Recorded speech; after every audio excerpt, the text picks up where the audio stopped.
السلام علیکم، میں امید کرتی ہوں آپ سب خیریت سے ہوں گے اور خوش و خرم ہوں گے۔ میں ہوں ایمان اور میں آپ کی خدمت میں کہانیاں لے کے آتی رہتی ہوں۔ آج بھی اسی غرض سے آپ کی خدمت میں حاضر ہوں۔ کہانی کو آخر تک لازمی سنیے گا۔ چلتے ہیں کہانی کی طرف۔ یہ کہانی اس وقت شروع ہوئی جب میرے والد صاحب اور تایا جان نے ایک بڑا سا گھر خریدا۔ میرا نام آمنہ ہے اور میں گھر بھر میں سب سے چھوٹی ہوں۔ میری عمر اس وقت صرف 6 سال تھی۔ تایا جان کی بیٹی فائزہ بھی میرے ہم عمر تھی۔ ہم ایک ہی اسکول میں پڑھتے تھے، ہماری جماعت بھی ایک تھی۔ میری زیادہ بنتی بھی فائزہ کے ساتھ تھی۔ جب ہم اسکول سے گھر آتے بس کھانا کھاتے ہی میں فائزہ کے پاس چلی جاتی اور مل کر کام کرتی۔ امی اکثر مجھے زبردستی واپس بلاتی کہ تائی جان کو آرام کرنے دو۔ جب ہم اس نئے گھر میں شفٹ ہوئے تو ایک بات سے مجھے اطمینان تھا کہ فائزہ بھی میرے ساتھ ہی اس گھر میں شفٹ ہو رہی تھی۔ ہم خالی گھر میں داخل ہوتے ہی بھاگتے دوڑتے میں اور فائزہ جلدی جلدی سیڑھیاں چڑھتے اوپر چلے گئے۔ دن کے کوئی 12 بجے کا وقت ہوگا۔ کمرے خالی تھے اور ان کے دروازے کھلے تھے۔ ہم دونوں اندر بھاگ گئے۔ کمرے میں الماریاں بھی تھیں۔ ہم دونوں کو چھپن چھپائی کھیلنے کا بہت شوق تھا، چنانچہ اس وقت بھی ہم نے یہی کھیلنے کا فیصلہ کیا اور فائزہ باہر دروازے کے پاس کھڑی ہو کر گنتی گننے لگی اور میں بھاگ کر کمرے میں چھپنے چلی گئی۔ کمرے میں کوئی سامان نہیں تھا، بس الماریاں تھیں جو دیوار پر لگی ہوئی تھیں۔ میں نے سب الماریوں کو بند کیا اور خود بھی ایک الماری میں چھپ گئی۔ فائزہ کی گنتی کرنے کی آواز سنائی دے رہی تھی، پھر وہ مجھے ڈھونڈنے اندر آنے لگی۔ میں نے سانس روک لیا۔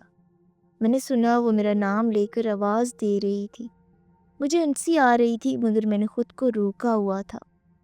وہ ایک ایک الماری کے پاس جا رہی تھی اور اسے کھول کر کہتی، ڈھونڈ لیا، مگر وہاں میں نہ ہوتی۔ مجھے ہنسی آ رہی تھی۔ وہ پھر میری الماری کے سامنے آ کر رک گئی۔ مجھے یقین تھا ابھی وہ دروازہ کھول دے گی۔ میں نے سانس روکا ہوا تھا۔ اچانک مجھے اپنے پیچھے کسی کے ہونے کا احساس ہوا۔ کسی کی گرم سانسیں میری گردن سے ٹکرائیں اور میں خوف سے اپنی جگہ منجمد ہو گئی۔ اسی وقت فائزہ نے دروازہ کھول دیا اور مجھے دیکھتے ہی بولی، ڈھونڈ لیا۔ میرے الگ سے چیخ نکل گئی۔ فائزہ بھی ڈر گئی اور میں بھی۔ ہم دونوں چلاتی ہوئی باہر بھاگیں۔ سامنے سے میرے ابو جی آ رہے تھے۔ میں ان سے لپٹ گئی اور فائزہ بھی۔ کیا ہوا؟ ابو جان نے ہم دونوں سے پوچھا۔ ہم ڈر گئے ہیں، میری بجائے فائزہ نے کہا۔ بیٹا، ایسے اکیلے کمروں میں نہیں آتے، پہلے جگہ کو پاک کرنے دیتے ہیں، سامان لگ جائے تو پھر آ جانا۔ وہ میں اپنے ساتھ لے کر نیچے آ گئی۔ پھر کچھ دن کام ہوتا رہا۔ اس طرح ہم وہاں شفٹ ہو گئے۔ وہاں رہتے 1 ہی سال گزرا تھا کہ تایا جان کو سعودی عرب سے اچھی نوکری کا بلاوا آ گیا اور 6 ماہ میں پوری فیملی وہاں شفٹ ہو گئی۔ مگر چونکہ گھر اپنا تھا اس لیے ہم وہیں رہے اور تایا جان کا سامان بھی وہیں تھا۔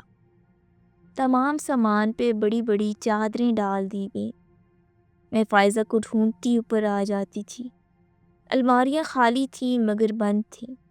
کچن میں بھی کوئی برتن نہیں تھے۔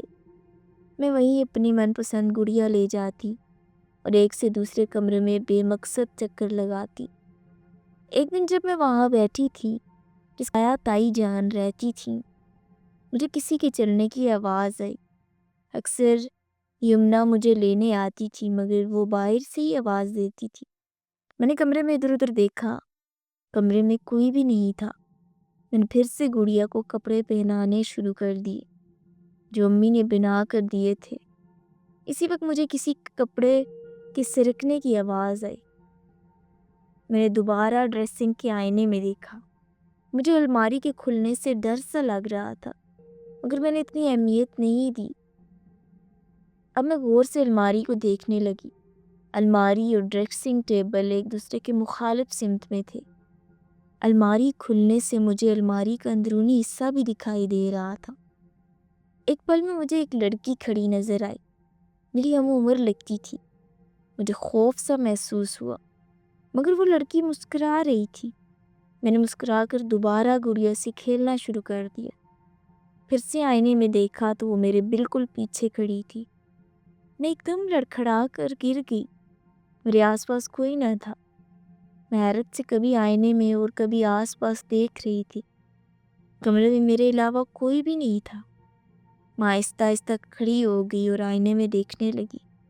مجھے ایسا محسوس ہو رہا تھا جیسے وہ آئینہ نہ ہو، بلکہ اس کی جگہ ایک لڑکی کھڑی ہو۔ کون ہو تم؟ میں نے پوچھا۔ شارکا، آواز کمرے میں ہر طرف سنائی دی۔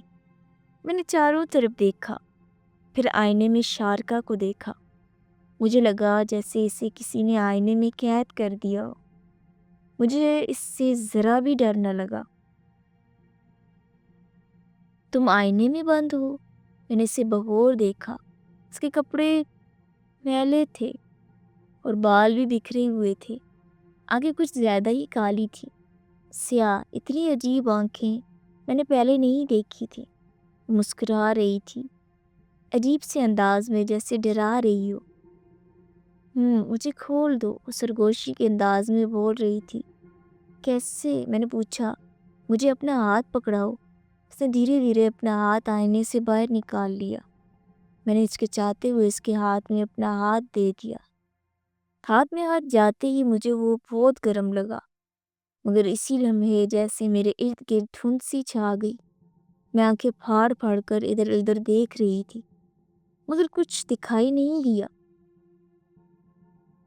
میرا ہاتھ اب بھی شارکا کے ہاتھ میں تھا اور وہ مجھے کھینچ رہی تھی۔ میں نے زور سے آنکھیں بند کر لیں اور جب کھولیں تو دھند چھٹ گئی تھی۔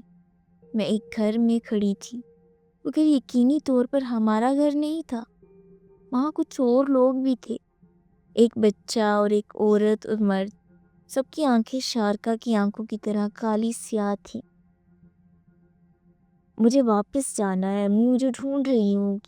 میں نے پریشان ہو کر شارکا سے کہا، کچھ دن میرے ساتھ کھیلو، پھر تمہارا دل واپس جانے کو نہیں کرے گا۔ وہ خوشی خوشی مجھے بستر پر بٹھانے لگی۔ یہ دیکھو میں اسکیچ کرتی ہوں، تم بھی بناؤ۔ مجھے ایک اسکیچ پر نکال کر دیا۔ میں بھی سب بھول کر اسکیچ بک دیکھنے لگی۔ یہ سب تصویریں تو میں نے بہت بری نہیں کی اور شارکا کی طرف دیکھا، کیونکہ مجھے تم بہت پسند ہو اور میں تمہیں یہاں اپنے ساتھ رکھنا چاہتی ہوں۔ اس نے مجھے غور سے دیکھتے ہوئے کہا، میں یہاں نہیں رہ سکتی، مجھے امی بلا رہی ہوں گی۔ میں اٹھ کر کھڑی ہوگی۔ اسی اثنا میں اس کا بھائی کمرے کے کھلے دروازے میں آ کھڑا ہوا۔ وہ مجھے دیکھ رہا تھا۔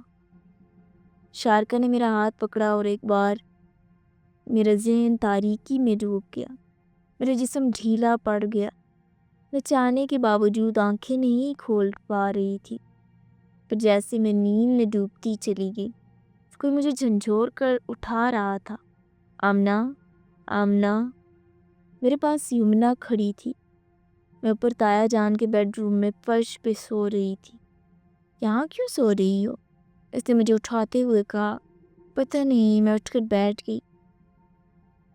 میں نیچے آ گئی۔ ابو، امی اور عقیل کے ساتھ باتوں میں وہ سب میرے ذہن سے نکل گیا، مگر اگلے پورے ہفتے میں اوپر نہیں گئی۔ میرا دل ماننے کو تیار نہ تھا کہ وہ سب ایک خواب تھا۔ جو کچھ ہوا تھا وہ سب اصلی لگ رہا تھا، مگر میں نے یہ بات کسی کو نہیں بتائی۔ اگر بتاتی تو کیسے؟ کوئی بھی یقین نہ کرتا۔ میں نے اسکول کا کام بھی ختم کر لیا۔ آج میرا فائزہ کے ساتھ کھیلنے کا بہت دل تھا۔ میں نے یمنا سے کھیلنے کو کہا، مگر اس کا کام ختم نہیں ہوا تھا۔ میں جلدی سے سیڑھیاں چڑھ کر اوپر چلی گئی۔ دوپہر کا وقت تھا اور موسم کافی خوشگوار تھا۔ ہوا بھی چل رہی تھی۔ مجھے بہت اچھا لگ رہا تھا۔ میں جھولے پہ جا بیٹھی اور جھولا لینے لگی۔ مجھے بہت اچھا لگ رہا تھا۔ اوپر کے سب دروازے بھی بند تھے اور میں ان کمروں میں جانا نہیں چاہتی تھی، اس لیے میں اس سمت کوئی توجہ ہی نہیں دے رہی تھی۔ جھولے میں بیٹھے بیٹھے مجھے لگا میرے پیچھے کچھ زمین پہ گرا۔